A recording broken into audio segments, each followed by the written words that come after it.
अस्सलाम वालेकुम जी स्टूडेंट्स, कैसे हैं आप। उम्मीद करता हूं कि अल्लाह के फजल से आप सब ठीक होंगे। आज हमने स्टार्ट करना है फार्मास्यूटिक्स का chapter number 11, wait measurement and calculation. Video शुरू करने से पहले आप सबसे गुजारिश है कि चैनल को सब्सक्राइब कर लें ताकि मेडिकल फील्ड की तमाम तर आने वाली इन्फॉर्मेशन आप तक बर वक्त पहुँच सके और आगे शेयर कर दें ताकि दूसरों का भी फ़ायदा हो सके। तो आज हमने डिस्कस करना है weight measurement and calculation. Weight क्या होता है? किसी ऑब्जेक्ट के ऊपर वो फोर्स जो हमारी ज़मीन की ग्रेविटी की वजह से, जो हमारी ज़मीन की कुव्वत कशिश है, जो चीज़ों को अपनी तरफ खींचती है, तो उस ग्रेविटी की वजह से जो चीज़ों के ऊपर फोर्स लगती है उस फोर्स को हम वेट कहते हैं। मैयर से मुराद होती है किसी चीज़ का साइज़ मालूम करना, किसी चीज़ की अमाउंट मिकदार मालूम करना या किसी चीज़ की डिग्री मालूम करना, मुख्तलिफ किस्म के इंस्ट्रूमेंट को इस्तेमाल करते हुए और उन्हें एक स्पेसिफिक यूनिट में डिस्क्राइब करना कहलाता है मैयर। फॉर एग्जाम्पल, अगर हम किसी चीज़ की लंबाई मालूम करना चाहते हैं तो उसकी लंबाई मालूम करने को क्या कहते हैं? मैयर कहते हैं। वेट और मेजरमेंट के दो सिस्टम इस्तेमाल होते हैं किसी चीज़ का वेट करने के लिए या मेजर करने के लिए। एक होता है मैट्रिक सिस्टम, एक होता है इंपीरियल सिस्टम। मैट्रिक सिस्टम को इशारे निज़ाम भी कहा जाता है और इंपीरियल सिस्टम को शाही निज़ाम भी कहा जाता है।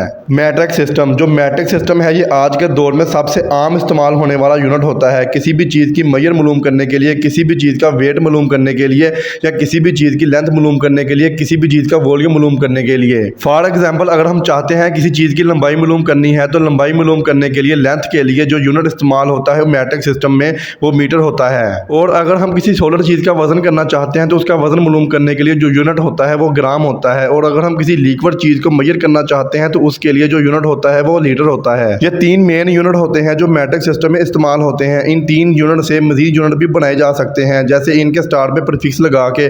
प्रीफिक्स वो वैल्यू होती है जो किसी चीज़ के किसी नाम के स्टार्ट में लगा दी जाए, वो प्रीफिक्स कहलाती है। जैसे मैट्रिक सिस्टम में मुख्तलिफ प्रीफिक्स इस्तेमाल होते हैं, जैसे माइक्रो इस्तेमाल होता है, मिली इस्तेमाल होता है, सेंटी इस्तेमाल होता है, डेसी, डेका, हेक्टो, किलो, ये कुछ प्रीफिक्स की वैल्यू होती हैं जो कि यहाँ टेबल में दी गई हैं।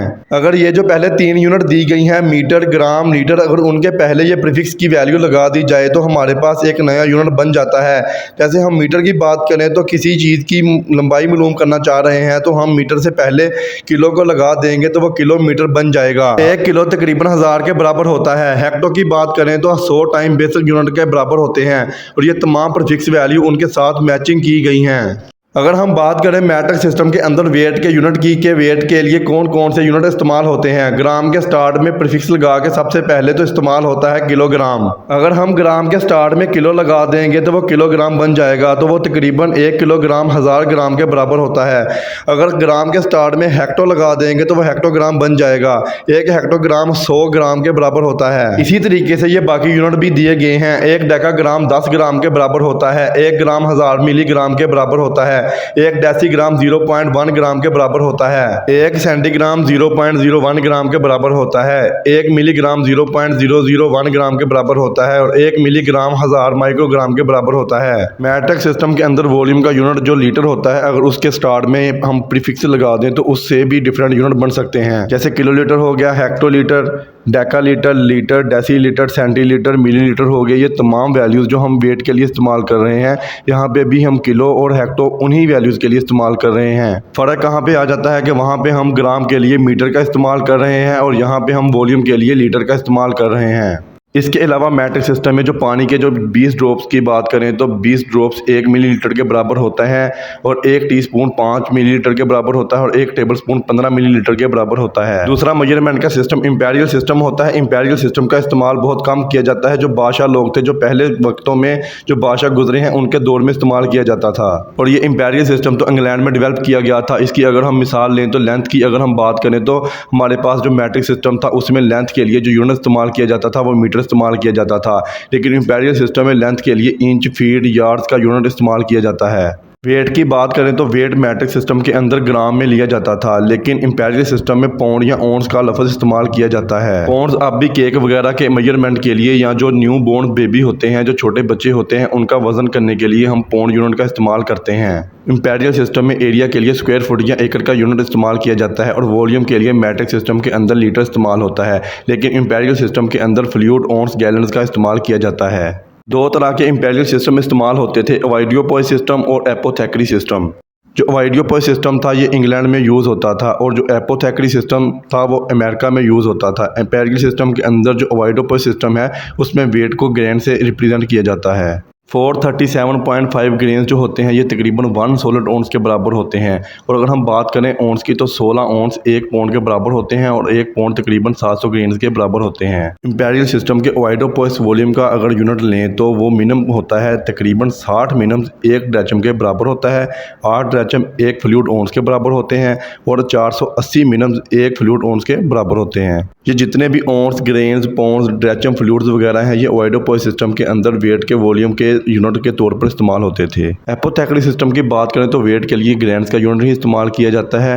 20 ग्रेन्स 1 स्क्रैपर के बराबर होता है, 3 स्क्रैपर्स 1 ड्रैचम के बराबर होता है, 8 ड्रैचम 1 सोलर ओंस के बराबर होता है और 12 सोलर ओंस 1 पौंड के बराबर होते हैं। वॉल्यूम का यूनिट भी एपोथेकेली सिस्टम में मिनम्स ही इस्तेमाल होता है। 60 मिनम्स 1 फ्लूइड ड्रैचम के बराबर होता है, 8 ड्रैचम 1 फ्लूइड ओंस के बराबर होते हैं, 480 मिनम्स 1 फ्लूइड ओंस के बराबर होते हैं और 16 फ्लूइड ओंस 1 पिंट और 8 पिंट्स 1 गैलन्स के बराबर होता है। टेम्परेचर की बात की जाए तो टेम्परेचर की मेजरमेंट के लिए मुख्तलिफ यूनिट इस्तेमाल होते हैं।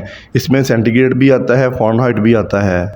सेंटीग्रेड एक ऐसा पैमाना होता है, एक ऐसा स्केल होता है जिसकी बुनियाद होती है 0 डिग्री सेंटीग्रेड पानी के फ्रीजिंग पॉइंट के लिए और 100 डिग्री सेंटीग्रेड पानी के बॉइलिंग पॉइंट के लिए। फॉर एग्जांपल अगर हम सेंटीग्रेड में पानी के बॉइलिंग और फ्रीजिंग पॉइंट मालूम करना चाहते हैं तो 0 डिग्री सेंटीग्रेड होगा उसका फ्रीजिंग पॉइंट और 100 डिग्री सेंटीग्रेड होगा उसका बॉइलिंग पॉइंट। अगर हम फ़ारेनहाइट टेम्परेचर की बात करें तो फ़ारेनहाइट एक ऐसा पैमाना होता है, एक ऐसा स्केल होता है जिसमें पानी का फ्रीजिंग पॉइंट 32 होता है और पानी का बॉइलिंग पॉइंट 212 फ़ारेनहाइट होता है। फ़ारेनहाइट को सेंटीग्रेड में भी कन्वर्ट कर सकते हैं और सेंटीग्रेड को फ़ारेनहाइट में भी कन्वर्ट कर सकते हैं। फॉर एग्जांपल हमें टेम्परेचर दिया गया है सेंटीग्रेड में और हमें वो चाहिए फ़ारेनहाइट में। सेंटीग्रेड से उसको फ़ारेनहाइट में कन्वर्ट कर सकते हैं और किस तरीके से हमारे पास एक फार्मूला होता है 5F = 9C + 160 फार्मूला होता है। इस फार्मूले की मदद से हम सेंटीग्रेड को फ़ारेनहाइट में, फ़ारेनहाइट को सेंटीग्रेड में कन्वर्ट कर सकते हैं। फॉर एग्जांपल अगर हम सेंटीग्रेड को फ़ारेनहाइट में कन्वर्ट करना चाहते हैं तो हमें फ़ारेनहाइट की वैल्यूज़ मालूम नहीं है और सेंटीग्रेड की हमें वैल्यूज़ मालूम है, तो उसके लिए हम फार्मूले का इस्तेमाल करते हैं। F = 9/5C + 32 ये फार्मूला इस्तेमाल करते हुए हम सेंटीग्रेड को फ़ारेनहाइट में कन्वर्ट कर सकते हैं। और अगर हम चाहते हैं कि हमारे पास जो टेम्परेचर है, स्केल दिया गया है, टेम्परेचर का यूनिट दिया गया है वो फ़ारेनहाइट में दिया है तो हम उसे सेंटीग्रेड में कन्वर्ट करना चाहते हैं तो उसके लिए हम फार्मूला इस्तेमाल करते हैं C = F - 32 × 5/9। तो इन फार्मूलाज को इस्तेमाल करते हुए हम सेंटीग्रेड को फ़ारेनहाइट और फ़ारेनहाइट को हम सेंटीग्रेड में तब्दील कर सकते हैं। नेक्स्ट कैलकुलेशन की बात करें तो डेंसिटी क्या होती है? डेंसिटी कहते हैं मास डिवाइडेड बाय वॉल्यूम। अब इससे क्या मुराद है? मास कहते हैं किसी चीज़ के वजन को और वॉल्यूम कहते हैं space occupied by an object. हम डेंसिटी कह सकते हैं फॉर एग्जांपल अगर हमारे पास गिवन वॉल्यूम है किसी चीज़ का, किसी चीज़ ने कितनी जगह घेरी है, अब उसने जितनी जगह घेरी है, जितने उसमें पार्टिकल्स होंगे, उसका जितना वजन होगा उसको हम कहते हैं डेंसिटी। या आप डेंसिटी की उर्दू में बात करें तो डेंसिटी कहते हैं कसाफत को। अब वो चीज़ें जिनकी डेंसिटी ज़्यादा होती है वो पानी के ऊपर ऊपर तैरती रहती हैं, जिनकी डेंसिटी कम होती है वो पानी के नीचे तह में जाके बैठ जाती हैं। अब डेंसिटी क्या है? मास बाय यूनिट वॉल्यूम के एक गिवन वॉल्यूम है यानी एक स्पेस है जिसके ऊपर वो चीज़ पड़ी हुई है, उतनी जगह के ऊपर उसका वजन कितना है तो उसको हम कहते हैं डेंसिटी। डेंसिटी का यूनिट होता है वो किलोग्राम पर मीटर क्यूब होता है। कैसे? हम इसके फार्मूला से अगर हम यूनिट को निकाल लें तो मास का यूनिट होता है किलोग्राम और वॉल्यूम का यूनिट होता है मीटर क्यूब। तो हम यहाँ पे मास की जगह पर यूनिट किलोग्राम लगा देंगे और मीटर की जगह पे मीटर क्यूब लगा देंगे तो हमारे पास डेंसिटी का यूनिट बन जाएगा। मैथ की बात करें तो मैथ का मतलब होता है किसी चीज़ के अंदर कितना मैटर मौजूद है, कितना मादा मौजूद है, किसी चीज़ का वजन। तो किसी चीज़ का मैथ मालूम करने के लिए उसका फार्मूला इस्तेमाल होता है। ऊपर हमने जो डेंसिटी का फार्मूला इस्तेमाल किया था density = math divided by volume, इसी को हम चेंज करके मैथ का फार्मूला बना देंगे। कैसे? कि यहाँ पे डेंसिटी के फार्मूले में density = mass divided by volume था, यहाँ पे हमें मैथ मालूम करना है तो मैथ को हम इसी साइड पे रहने देंगे और वॉल्यूम को हम दूसरी साइड पे ले जाएंगे तो जाके मल्टीप्लाई हो जाएगा। तो मैथ का फार्मूला क्या आ जाएगा? Math = volume multiply by density, यानी डेंसिटी और वॉल्यूम को आपस में मल्टीप्लाई करते हैं हमारे पास किसी चीज़ का मैथ आ जाता है। मैथ का यूनिट क्या होगा? किलोग्राम होगा। किलोग्राम कैसे होगा कि हमारे पास डेंसिटी का यूनिट होता है किलोग्राम पर मीटर क्यूब और वॉल्यूम का यूनिट होता है मीटर क्यूब। तो यहाँ पे जो डेंसिटी का डिवाइड में जो मीटर क्यूब था वो वॉल्यूम के मीटर क्यूब से कैंसिल हो जाएगा और पीछे हमारे पास सिर्फ किलोग्राम बच जाएगा। वॉल्यूम की अगर बात करें तो वॉल्यूम कहते हैं वॉल्यूम एक ऑब्जेक्ट की वो स्पेस होती है जो उस चीज़ ने घेरी होती है। फॉर एग्जांपल अगर मैं कहूँ कि एक गिलास में पानी है तो गिलास के जितने हिस्से में पानी मौजूद है उतनी जगह पे पानी ने वो जगह घेरी हुई है, तो वो पानी का वॉल्यूम होगा। वॉल्यूम के लिए फार्मूला इस्तेमाल किया जाता है, volume is equal to weight over density. इसको हम मैस ओवर डेंसिटी भी कह सकते हैं। वॉल्यूम का जो यूनिट होता है इंटरनेशनल, वो लीटर इस्तेमाल किया जाता है। 1 लीटर 10 सेंटीमीटर क्यूब के बराबर होता है। परसेंटेज की बात करें तो परसेंटेज का मतलब होता है पार्ट पर 100, यानी किसी चीज़ का नंबर, किसी चीज़ की अमाउंट या किसी चीज़ का रेट 100 के अंदर नंबर ऑफ पार्ट पर 100 को हम परसेंटेज कहते हैं। परसेंटेज को कैलकुलेट करने के लिए या परसेंटेज की प्रिपरेशन के लिए 3 टाइप्स होती हैं, weight in volume, weight in weight, volume in volume. Weight in volume का मतलब वेट किसी सॉलिड चीज़ के लिए इस्तेमाल होता है और वॉल्यूम किसी लिक्विड चीज़ के लिए इस्तेमाल होता है। तो वेट इन वॉल्यूम का मतलब है कि हम सॉलिड चीज़ को लिक्विड के अंदर डिसॉल्व करके उसकी प्रिपरेशन तैयार करेंगे। For example weight in volume क्या होता है, number of grams in 100 millilitres of solution के हमारे पास एक सोल्यूशन है, तो उसमें वेट इन वॉल्यूम से क्या मुराद है कि एक जो सोल्यूशन है, सोल्यूशन क्या होता है कि दो चीज़ों को जब हम आपस में मिक्स करते हैं तो सोल्यूशन बन जाता है। यहाँ पे वेट इन वॉल्यूम से क्या मुराद है कि हमने लिक्विड के अंदर सॉलिड को डिसॉल्व किया हुआ है। नंबर ऑफ ग्राम, ग्राम हम सॉलिड के लिए इस्तेमाल करते हैं। Number of gram in 100 ml of solution, एक लिक्विड के अंदर हमारे पास 100 ml सोल्यूशन है, उसके अंदर ग्राम को डिसॉल्व करके अपना सोल्यूशन बनाया हुआ है। फॉर एग्जांपल उन्होंने कहा है कि 10% weight over volume solution of sodium chloride के NaCl का 10% सोल्यूशन उन्होंने हमें दिया हुआ है।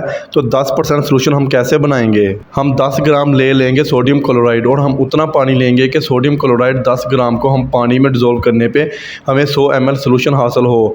यानी फॉर एग्जांपल हम 10 ग्राम सोडियम क्लोराइड ले रहे हैं तो 90 ml वाटर लेंगे। तो जब हम इनको आपस में मिक्स करेंगे तो हमारे पास क्या हासिल होगा, 10% सोल्यूशन हासिल होगा सोडियम क्लोराइड का। वेट इन वेट की बात करें तो वेट इन वेट का मतलब है कि हम दो सॉलिड चीज़ों को आपस में मिक्स करके कोई प्रिपरेशन तैयार कर रहे हैं।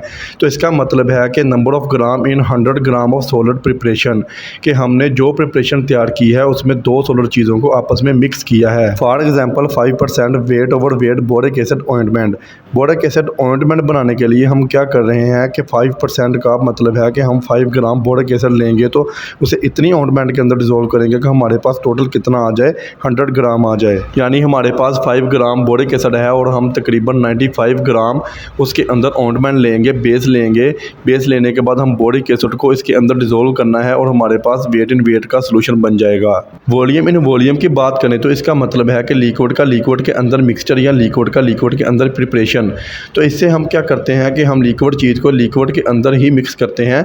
Number of millilitre of liquid in every 100 ml of solution, कि हम मिलीलीटर को मिलीलीटर में डिसॉल्व करते हैं। जैसे for example 70% volume by volume solution of alcohol, के हम 70% अल्कोहल का सोल्यूशन बनाना चाहते हैं तो हम क्या करेंगे, 100 ml सोल्यूशन बनाना चाहते हैं तो हम 70 मिलीलीटर अल्कोहल लेंगे और हम उसे इतने वाटर या इतने % सॉल्वेंट के अंदर हल करते हैं कि हमारे पास टोटल सोल्यूशन कितना आ जाए, 100 मिलीलीटर।